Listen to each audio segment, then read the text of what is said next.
Would you like to go ahead and introduce yourself and to everybody's watching, Sure. and I'll let you take it Yeah. from there. Yeah. So, yeah. Okay. Thank you. Yeah. So it was good to hear Brother Nikolai. I'm listening 1 hour of his speech, and it was amazing. And I can prove this is true what he says. I was glad to see some people who I know, in the pictures and hear how we doing. And so my dear brother and friend Samson, I love him very much and miss him a lot. And waiting for him to come. He usually visits us every year, but since the COVID situation, he was stopped, and so he is planning to come it again. So waiting for that. So okay, about myself, I'm Juozas. It's Joseph. So it's fine. I get used to. Usually Americans can't pronounce my name in Lithuania. So I'm Juozas Puodziukaitis. My last name is even, it's harder to pronounce. Yes. So I'm a preacher in Vilnius Church of Christ, and I'm naturally from Klaipėda. It's a seaport in west of Lithuania by the Baltic Sea, and I was born in Klaipėda and start my Christian life in Klaipėda city. I was I don't know how to say that, death metal music man, with a long hair, hanging around with those kind of guys and having fun with, from especially Christianity. I believed in God. I mean, I knew that He's existing, but I was not interested to get, yeah, death metal exactly. Thought, okay, yeah, you know what I'm talking about. Yeah, so I was hanging with those guys who was made jokes about Christianity, that it says it's just for old people. It's so boring. I don't mess with it. I don't like that. So, but I have faith kind of inside, sitting, but I was rebellious probably, and this is why I was on the opposite side. My parents they were not Christians. They were atheists and raised in Soviet time, and so on. And the only person in my family who was a believer, it was my grandma. She and I, when my mom and dad was working, I usually spending a lot of time with my grandparents. So she taught me how to pray, and I was doing that when I was a kid, maybe 9 or 10 years old, something like that. So I was praying every night, and I really sincere that believe that what I'm asking it will be done. But I find out that no, it's not necessarily that, and God did the opposite. I said, God, I asked you, but you not make it happen. So I was kind of, so it's okay. I don't want to pray it anymore for you because you're doing opposite what I'm asking for. So yeah, so when I was a youth teenager, I just was rebellious probably, and it becomes that when Soviet time collapsed in 1990, uh, the gates opened, let's say, and a lot of Americans and missionaries and people start coming to Lithuania and start teaching, and all those kind of things happening. And we were introduced, not we, but Lithuania were introduced to World Bible School. Maybe somebody familiar with this material, and it was basically English language, study English language from a Bible. I mean, with Bible connected. And in Lithuania, we had a lot of people who were studying corresponding courses, taking, and they decided to send some missionaries to Lithuania. I think, if I'm not wrong, I believe maybe 2,000 people who were studying on that time by corresponding, sending, postcards and, writing and putting an envelope, putting a sticker. Yeah, now it sounds funny, but this is what happened.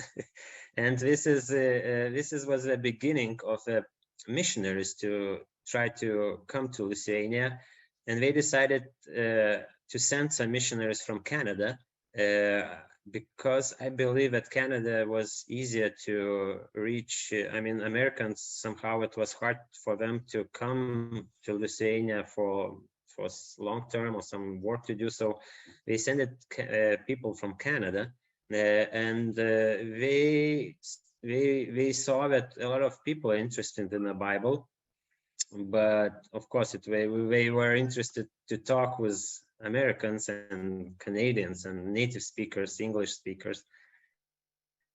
So they to build a church, to congregation in Klaipeda, but on that time you can't do that in order to start that that thing in the capital of Lithuania. So Vilnius is a capital of Lithuania. It's the biggest city. So they were decided to let's open congregation let's start congregation in Vilnius, and when we can start congregation in Klaipeda as well. So this is how those two congregations started. It was in 1996 probably. I'm not sure. I was not in the church on that time. I was baptized later, and they started offering Bible lessons, and a lot of people were interested. They renting a place for the meeting, Sunday worship, and Bible studies as well. And my wife, she was not my wife on that time, but now she is. So she was searching, and she said, I was looking for the opportunity to read the Bible, to study. And one friend of her showed the advertisement on the newspaper that they offer English language to study the Bible in English language. So she was interested because she is studying English language and Bible. So she started doing that. And she no, it's not Let's Start Talking, it's World Bible School, but it's similar, like let's start talking. Okay, yes. And she became a Christian, and we were dating on that time. And I remember when she approached to me and she said, I'm gonna be baptized. I said, what you doing?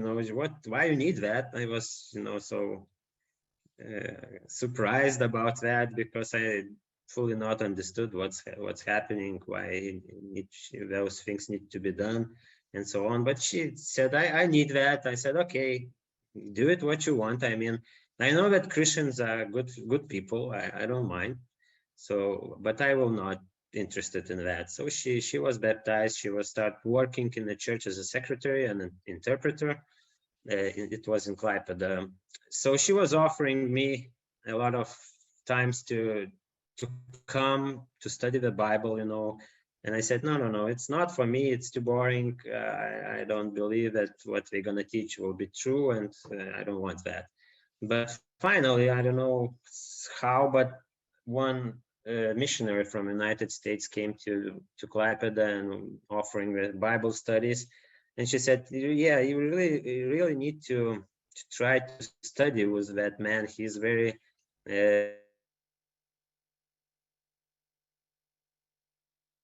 try. And I said, okay, I will go, but in order not to prove to myself something, but to prove to him that he's wrong.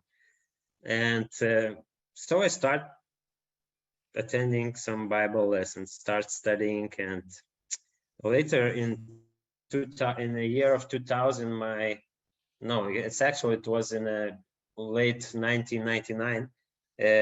My girlfriend, she's now my wife, left for a year to United States by au pair program and babysitter. So she was spending in Connecticut. No, it was Massachusetts. Sorry, yeah, in Massachusetts.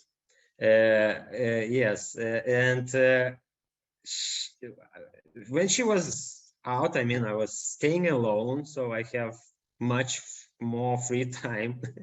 So I start get interested more in the Bible and those things, and start studying.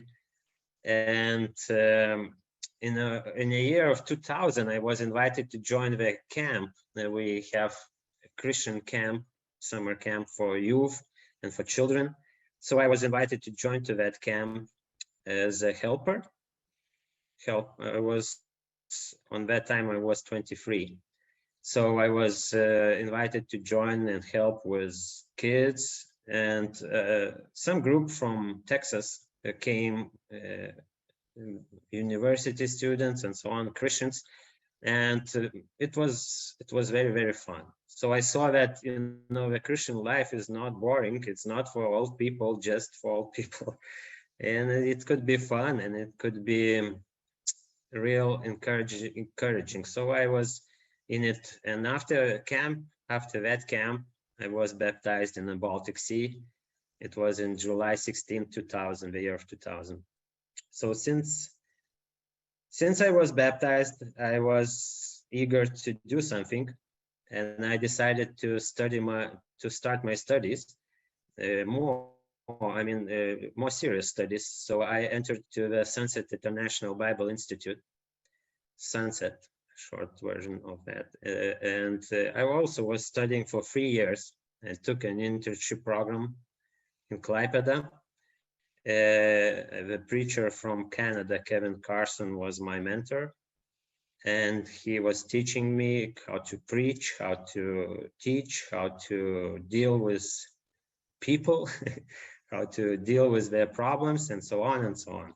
So after 3 years of those studies, I was offered, after that, when I finished that, I was offered to move to Vilnius to serve as a full-time minister. So in a year of 2003, I moved to Vilnius. So since then, it will be 20 years upcoming year when I'm working and serving and preaching in the Vilnius church. In the beginning, it was planned for 3 years, but now you see 20 years. It's like 3 years.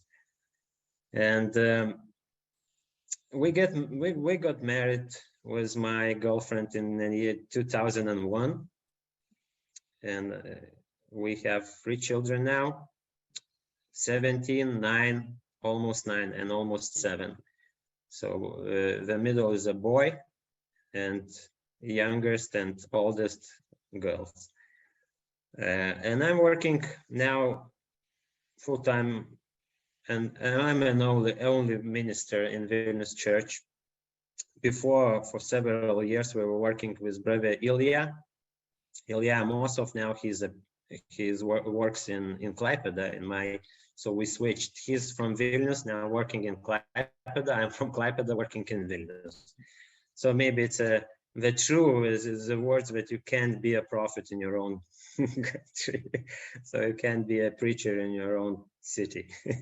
So we switched.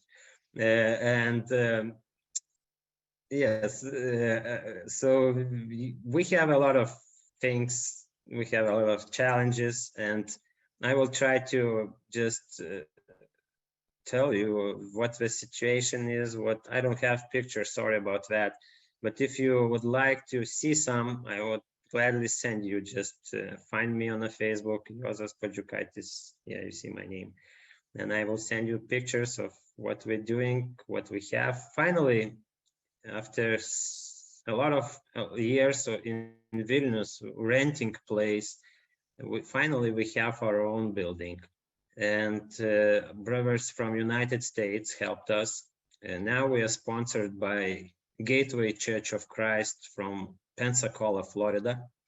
So we are our sponsors. We sponsoring our work in Vilnius, and also they bought us a building, and it was also a blessing for us. We have not big 2-store building. It was connected to the apartments, apartment building, but it's connected to the end of it in that building. So we renovated it, we adjusted it. We have on the first floor we have worship hall and an office, and on the second floor we have two kids room. I mean, two rooms for kids, and one bigger room for youth and Sunday school. And as I said, I'm the only minister in Vilnius, so I'm an accountant, I'm a preacher, I don't know what other specialties I have, but I usually do it all by myself. So sometimes I'm lack of help, I need help. I mean, a lack of people around me, and sometimes I need something like this, you know, to fellowship, to get encouragement, to ask prayers for us as well. And on my left, you see the man who now helping me. he gonna give his story, how he come up here. He's American, but he's now in my home. I don't know what happened. Maybe he gonna tell you. We have about 30 members in our church. It's not a big, but usually in Europe it's like that. I'm glad that Tallinn is growing up, and Nikolai doing great job, and I see that you're growing. It's very good, and now I can say that we are growing as well, because COVID and those 2 years of restrictions and so on, it was tough. We were sitting at home, we were preaching online, like now I'm talking, so everybody was doing like that. But God gave us some I know, some things, some what is good from that situation. We have one family from Minsk, Belarus. They escaped Belarus, and they decided to come to Vilnius to live, and they're members now of our congregation, and a good encouragement for us as well. Also, we have a couple ladies from Iran, and you know, the situation in Iran is as well, it's hard, and ladies are also running away from that country if have a possibility. So they attending, they are not Christians yet, but they are thinking about that, and they said that Christianity is what we are looking for. So we try to work with them, we try to accept them into our family if they will be willing to do that. And we were talking with one of that lady, and she said, if I'm going to accept Christianity, I will never come back to my own native country, because I will be not allowed to do that. So it's a big choice for them, you know. It's if she knows that Christianity is what actually is true, what is actually right, and so on, but you know, if she accepts that, she could not see her own country anymore. So it's also a challenge. It's a maybe humanly thing, but it still happens. And Ukrainian situation as well, it affects our country. We have a lot of refugees. I don't know, but I heard something about 80,000 in Lithuania, something like that. Yeah, it's a lot of Ukrainians, and you can meet them in the stores working. And of course, they speak Russian. They learning Lithuanian as well, trying to do. Yes,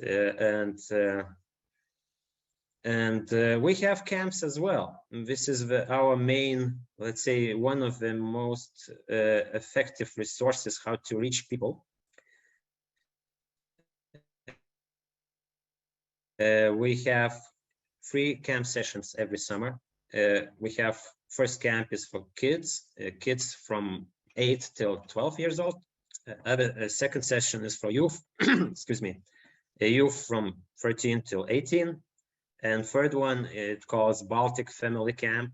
So it's for families, missionaries, and those who are serving in a church. So, and those three camps were supported by Americans as well.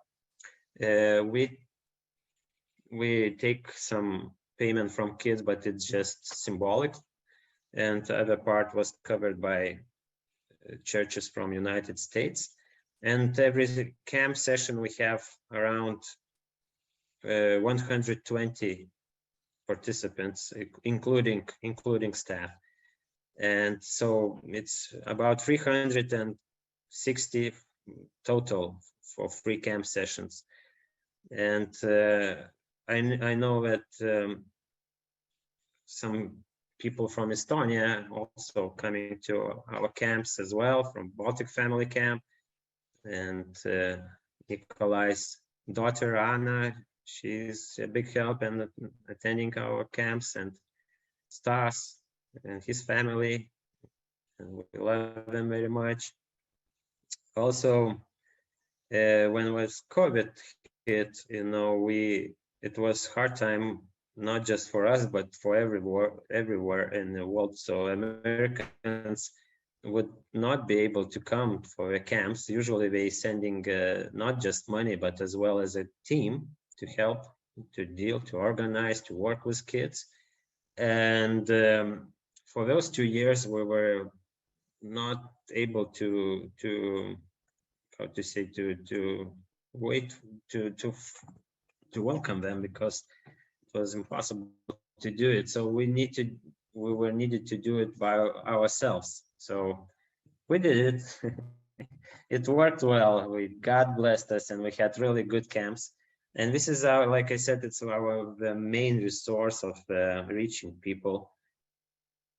And especially, for example, when a Baltic family camp starts, we usually try to invite some families who are not Christians yet, but they're friends, let's say, and maybe they're a little bit interested in Bible and God. And after that, they live in that Christian surrounding. They spend time study Bible, listening, sermon or some lesson. And of course, you can't be the same when you hear a word of God, so their hearts change. And this is how they start attending our church, and later they got baptized, and this is how we grow. And this is important thing. And every Friday in the church we have a youth meeting. I'm usually as well, I'm a youth minister as well, accountant, preacher, youth minister. So I'm usually lead those youth group lessons, discussions. We have a prayer, we have songs. We love singing Christian songs, especially in English, because so they said in English we have really good songs. Yeah. So we'll love to meet. We study. We have discussion. We have we cover all kind of topics: love, sex, patience, temptations, all things that is interesting for the youth to study. And after camp, after youth camp, usually we have big additions to our youth meetings, because they saw in a camp that it's really fun to be a Christian, to be surrounded by Christians, to sing those hymns for God, to pray together. So we start attending our youth meetings, and we start learning, and it's good. It's good that we have that tool. And I'm not sure about upcoming year. Every year is belong to God. I mean, we have one camp covered. I mean, dates, and we know who's gonna sponsor that. Gateway Church of Christ will take the responsibility to sponsor our kids camp, but we have not set the dates for youth camp yet, and because we have no sponsors yet, so we're looking for that. If I'm gonna find it, I'm gonna try to do it, because youth are very eager to go to camp. We want to do it. They said this is the high point of the year for them, and they said it's just a week. It's so short. Let's do it 2 weeks at least. They want to be in a camp, like Nikolai said. They're crying when we need to go back home. So we're working on it. So I hope God will provide, and we can organize a camp, and we can have what we have usually every year. And family camp is also covered, and Levy Church of Christ in Arkansas, Little Rock. So they usually sponsors that and organize that camp as well. And now, like I mentioned to my brother before, the God gives us a lot of new opportunities, and it's interesting where we're gonna go with this. For example, couple days ago, probably, I was talking on radio. I was recording the lessons for them. We have one local Christian radio, and that radio invited me to record and to give some lessons that they can broadcast later. So I did that, and me and my brother here, he's gonna introduce himself later. We invited to speak online. I mean, how you call that? A live interview, yeah. A live interview. So they took an interview from him, and I was interpreting. It took 20 minutes. So I don't know. It's what interesting opportunity. Maybe God wants to do something from that. So we're trying to work in every situation we can. And also today, before this meeting, I was in one conference about children's Christmas. If you know Samaritans Pursue or something, they organize some gift boxes for kids, and this is how they they use that opportunity to invite kids to the church to present the gospel to them and parents as well, and give that box of shoe box was full of goodies in it after that. So I was in that conference. I was interested to organize that in my church, in my congregation, and we have children's now. My wife leads Sunday school for children and also women's mission work.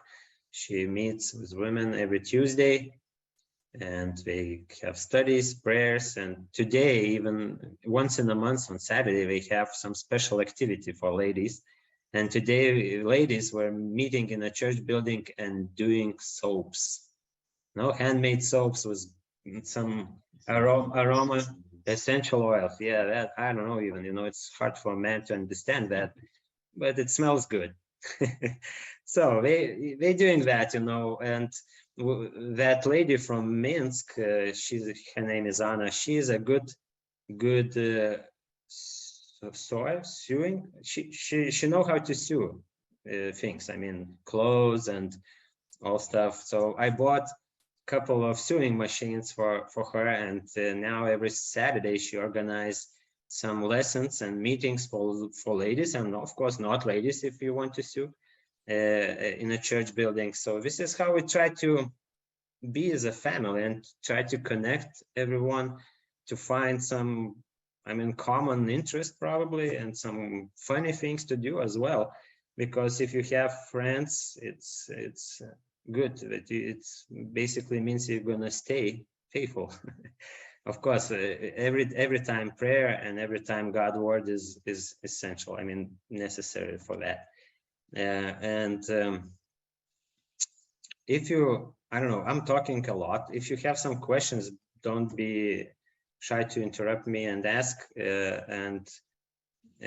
Maybe I present my friend, my brother. His name is Kurt Norbut. He's from United States, but he has Lithuanian roots. Yes, so maybe he gonna tell why you are here, Kurt. Yes, as Joseph mentioned,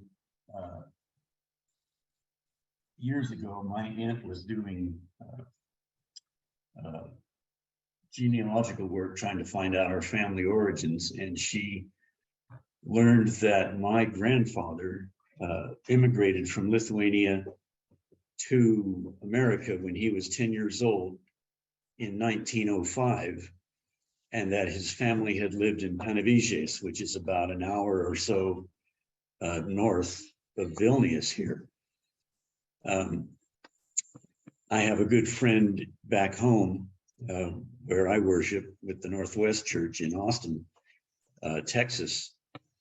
And he has traveled in Europe fairly extensively and had friends in Russia because he had been involved in exchange teaching and exchange student programs. And so just offhand one day, I don't even remember how we were talking about it, I mentioned to him that, we know part of our family came from Lithuania, but that's all we know. And he said, well, we ought to travel to Lithuania and see what kind of information we can find, any records. So I said, well, let's do it. I'd never been to Europe before. I've traveled all over the United States and Asia. So I wanted to visit Europe, and that was a good opportunity. So he got in touch with a friend of his here who lives in Moscow but travels frequently to Lithuania. And he said, oh yes, you must come. We will sightsee and I'll take you wherever you want to go. So in 2019, we came to Lithuania. But before we left, we knew we were going to be in Vilnius at least one Sunday. So I got on the internet to find whether or not there was a church in Vilnius. And that's how I got in touch with Joseph here. So he knew we were coming. He was expecting us. And so he met us at the airport and we got to introduce each other. And later that day, we got to get together with his family, with his wife and his children, to have lunch together. And as we were walking along toward the restaurant, Ray, my friend, was talking to Joseph, and Joseph was telling him just what he has described, that he's kind of doing everything, doing all the work in the church. There's really no one to help him. And it fatigues him at times. It becomes a burden. It can be overwhelming. So, and we joke about this now. My friend Ray told Joseph, well, we can help with that. Kurt can preach and maybe he can give you a break. So over lunch, Joseph invited me to preach, and that was quite an honor, quite a privilege. I accepted that, and that Sunday, then I was able to give Joseph a break and preach a lesson on faith, as I remember it. And so that was the Sunday before we were to leave and go back home. So, which was the next day, I believe. So before we left, we had Joseph and his wife, Zhivla, to our hotel to have breakfast. And I mentioned to Joseph that, I had seen the situation here in the church in Vilnius and saw the work that he was doing, and that he was having to do it all by himself as far as doing the ministering. His wife is very involved also, working with the ladies and the children's classes, and both very hard workers here in the church at Vilnius. And I told him, if you would like me to, if you're willing, I will come back and spend a longer time here in Vilnius and help you in the work here and give you a little bit of a break from some of the preaching and the teaching of the youth class, for example, and whatever I can do to help to carry the load. And he was very agreeable to that. So we laid plans down for me to come back in October of 2020, but we know that before then there was an interruption. 3 weeks before I was to leave, because of the COVID pandemic, all of the flights to Europe just ceased. And so I had to get a hold of Joseph and tell him, I'm going to have to cancel my trip because there's just no way for me to get to Europe. But I did not forget about the church here in Vilnius. I continued to pray about the church here and ask God that he had closed the door and that was within his will and his timing, that he was doing the right thing, but that if it be his will, he would reopen that door when he saw that it was the right time. So I kept an eye on the travel situation and conditions in Europe. And even before Europe lifted the restrictions to travel, of course, the Ukraine war started. So that was another thing to keep an eye on, because I knew that the Baltic states, and of course, most of Eastern Europe were very concerned over this. The Baltics still have very fresh memories of what it was like to live under Soviet oppression, and seeing what they were seeing in Lithuania just brought back some very unpleasant memories, national memories. But I could see that wasn't necessarily going to affect my trip. And so when the restrictions were lifted, I got back in touch with Joseph and said, hey, you know, it's okay to travel to Europe now. I can come if you would still like me to. And he said, oh, we're excited. We would love to have you come over. So this time the Lord kept the door open. I got here about almost 2 weeks ago. I told Joseph I'd be happy to stay for 3 weeks if he thought that would be effective. And so I arrived here in Lithuania on October 2nd, 12th. Yes, yeah. I left the States on the 10th. That's right. Got here on the 12th. And so since that time, we've been doing a lot of visiting with the brethren who have a lot of questions and a lot of concerns. One of which I knew might be a concern. One sister came over here to Joseph's house, where he has very hospitably allowed me to stay, and just said, you know, I am worried about this situation in Ukraine. I think about it all the time. I can't get it out of my mind, and it feels like it even causes panic attacks, and I just don't know what to do. So we talked for a while, and I reassured her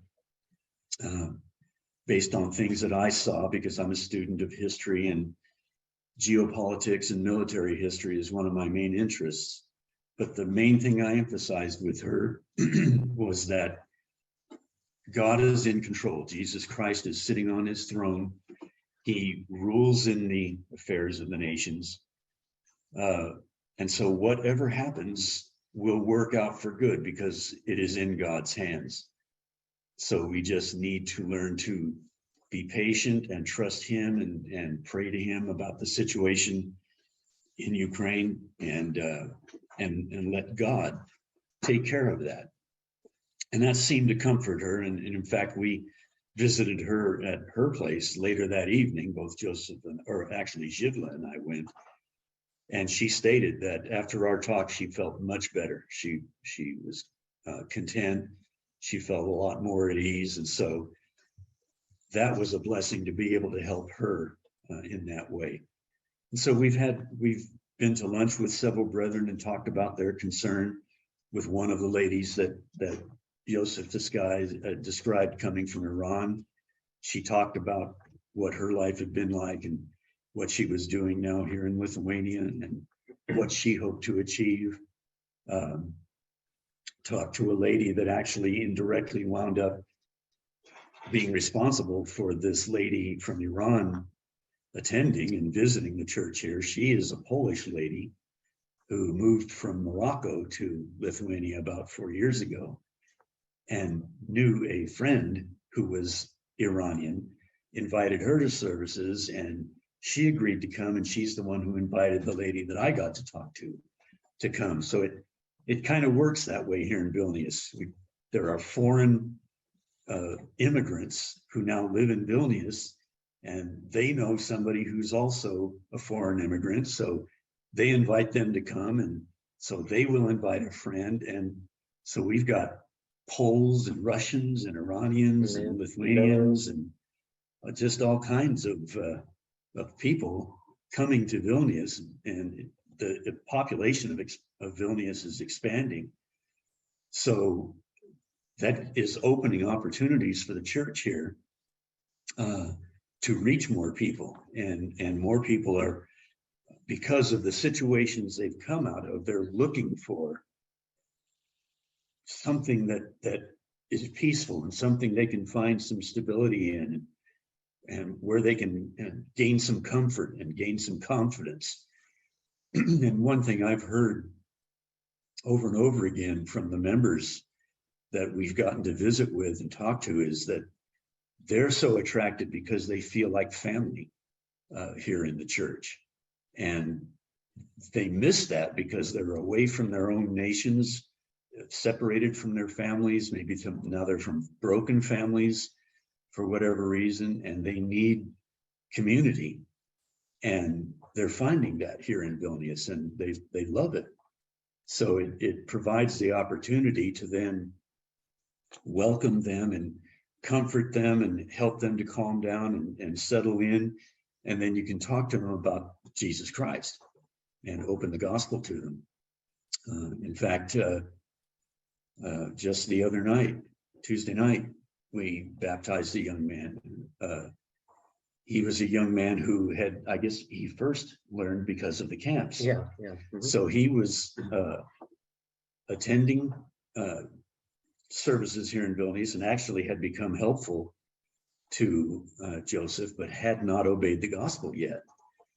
And he was planning on, he said, I would like to wait until the next camp this summer to be baptized, because then all the people can be there and we can all rejoice together and I'll be with my friends. And so I told him, that's understandable, because baptism is an important event. It's a life-changing event in our journey. I said, but when you look in the book of Acts, when people understood that they needed to be united with Jesus and wanted to establish that relationship, that occurs in baptism. And so you don't see people waiting for 6 to 9 months until, the circumstances might be right, or whatever you might be thinking of, in order to establish that union. In the book of Acts, which shows us all those conversion examples, they did it right away. And I just showed him some of those examples, and then I shut up. And Joseph and I just sat there quietly, and David was very quiet. And after several minutes, I just asked him, so what are you thinking? And he said, well, I'm thinking that I should be baptized today. And so he did want to have some of the brethren and the visitors here at Vilnius to join in that. So it took some while to get the logistics together, because he wanted to go down to the lake where he often visited and was kind of a special place to him. And so in the meantime, we had a ladies' Bible class here at Joseph's house that Jivla holds every week.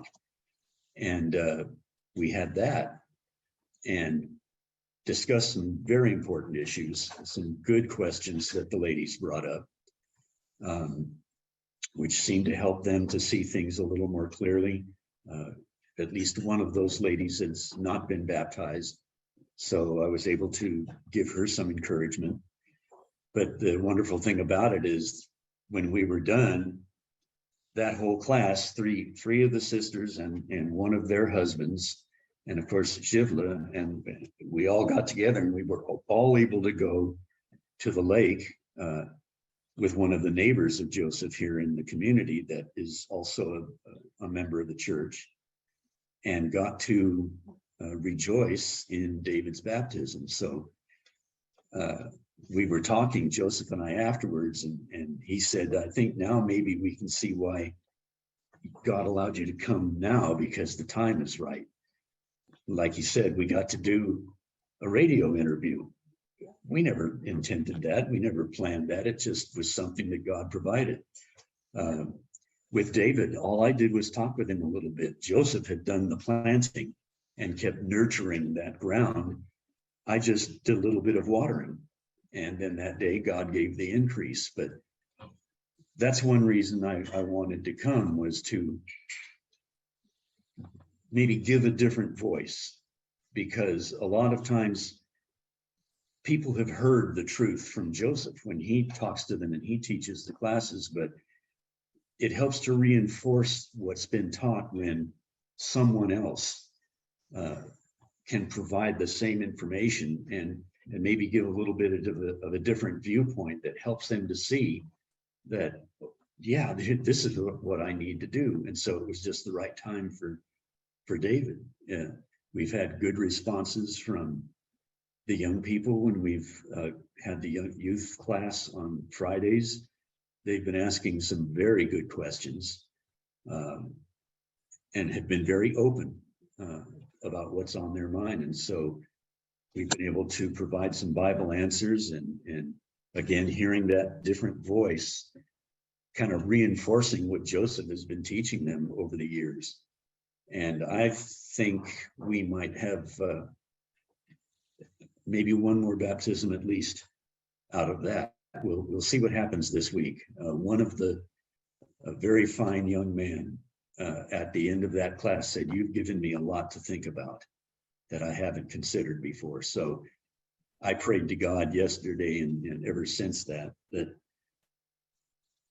questions that are on his mind and the things that he is thinking will burden him, that this will be something he can't get away from, that he's just going to keep on thinking about it until his heart is broken before Jesus, and that he'll obey the gospel. So we'll see what happens now that soil has been watered. But I've been preaching. I'll be preaching all 3 Sundays that I'm here. I preached last week. I'll be preaching tomorrow on who is Jesus, who did he claim to be. Next week, I plan on preaching on the resurrection and why it's important to us. And we've been getting good responses. And we just both believe that this was the time for that God wanted me to be here. 3 years ago, it wasn't the right time yet in God's planning and in his wisdom. But now it seems it is. There are fresh opportunities opening. This opportunity here this evening on this global Zoom meeting that we're having with people from all over the world, brethren everywhere, was never something that we intended. I walked into the room here the other day, and Joseph was talking to one of the sisters that helped organize this. Monica, yeah. And so he asked her, "Well, I have a friend here from America. Is it okay if he joins me?" And she, "Oh, well, of course, that's great. Yes, just make sure he gets registered and, all the administrative stuff." But so this has been an opportunity. It's just God has provided so many doors, just opening the door for me to be able to come. And then the doors that he's opened for me and Joseph while I've been here that we've been able to take advantage of to just spread the word and help attract people to Christ and let them know that there is a church in Vilnius that's teaching the Bible, that stands for the Bible, that wants to go by the Bible, that wants to use it for guidance and how to live our daily lives. And that's becoming more attractive to people, because one other reason why I wanted to come back to Europe was looking at it historically. Europe is very dark religiously. It's a very secular area of the world. The governments almost tend to mistrust churches. They look kind of sideways at them and with a little bit of suspicion and skepticism.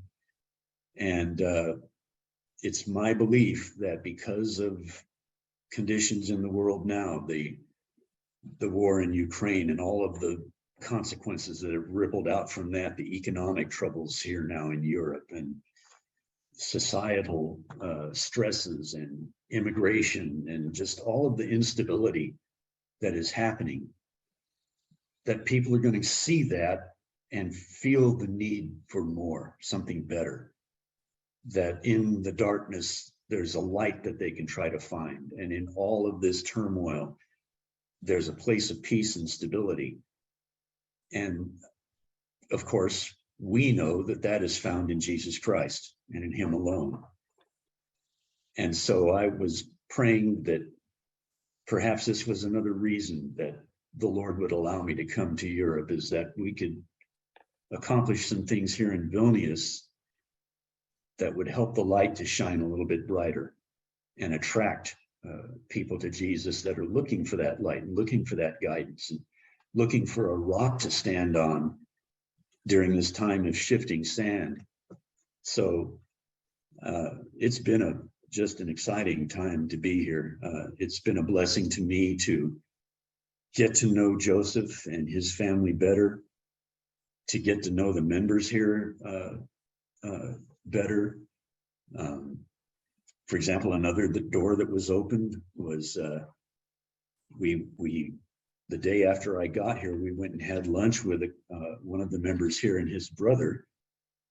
And this brother happens to work with a house church in Kaunas, which is a little bit about an hour west of here, right in the center of the country. Kaunas is the second largest city in Lithuania. And he invited me and Joseph to come out to them Sunday afternoon after services here and speak to the brethren there. So I asked him what would be a good thing to speak about, what would be helpful to the brethren. And among a couple of topics he brought up, he said, some are very concerned about how they can know that they are saved. So when we went there, I spent time out of 1 John showing how we can be confident in the salvation that Jesus offers. So just another open door that the Lord provided for us. And I'm have about a little over a week left. I think we're going to have a last busy week here. And I'm very thankful that the Lord opened the door, and Joseph and I have been able to work together to get some things accomplished. And I'm looking forward to our time together. Yeah, and thank you, Brother Kurt, for that. You know, if somebody are willing to come to Vilnius, you are welcome. Just let me know, and I will be glad not preach if you can do it for me. Yeah, I mean, you know, people sometimes get tired of one person, so we need to listen to somebody else. Yeah, if you are on your business trip or just want to get vacation or something and you're coming to Vilnius, let me know. I will gladly meet you, accept you, and you will be welcome very much. So it looks like, I don't know, if you have some questions. If not, we have no time, but you can write me personally on my messenger and I can try to answer you. Now we can pray. We can ask God to help us in what we're doing, and just to see the doors opening when we trust God, when we trust his will and his right time to do some things. So let's pray. Dear God, thank you for this wonderful opportunity to talk, to reach brothers and sisters all over the world. Thank you for Brother Kurt, for his desire to be here and help me. Please bless our efforts, our work, and let us be not discouraged about things happening around us. We know that government will be not perfect. We know that the situation will be not perfect. We know that war will gonna happen and people gonna fight, and you know, nations gonna fight. But let us concentrate on your Son, because he's gonna lead us home. This is the earth, and this is not the place we're gonna stay forever. This is just our trip back home, and you as a Father waiting for us. Please let us concentrate on the eternal things and not be discouraged about what's going on around us. Please help us in every situation, that we can get everything we need for our work, for our that your will be done in our work and in our efforts. Please show us the straight way to do the right things, and let us every time not take our eyes from your Son Jesus and his example, and let us follow him every day in every our situation. We ask that in your Son Jesus' name. Amen. Amen.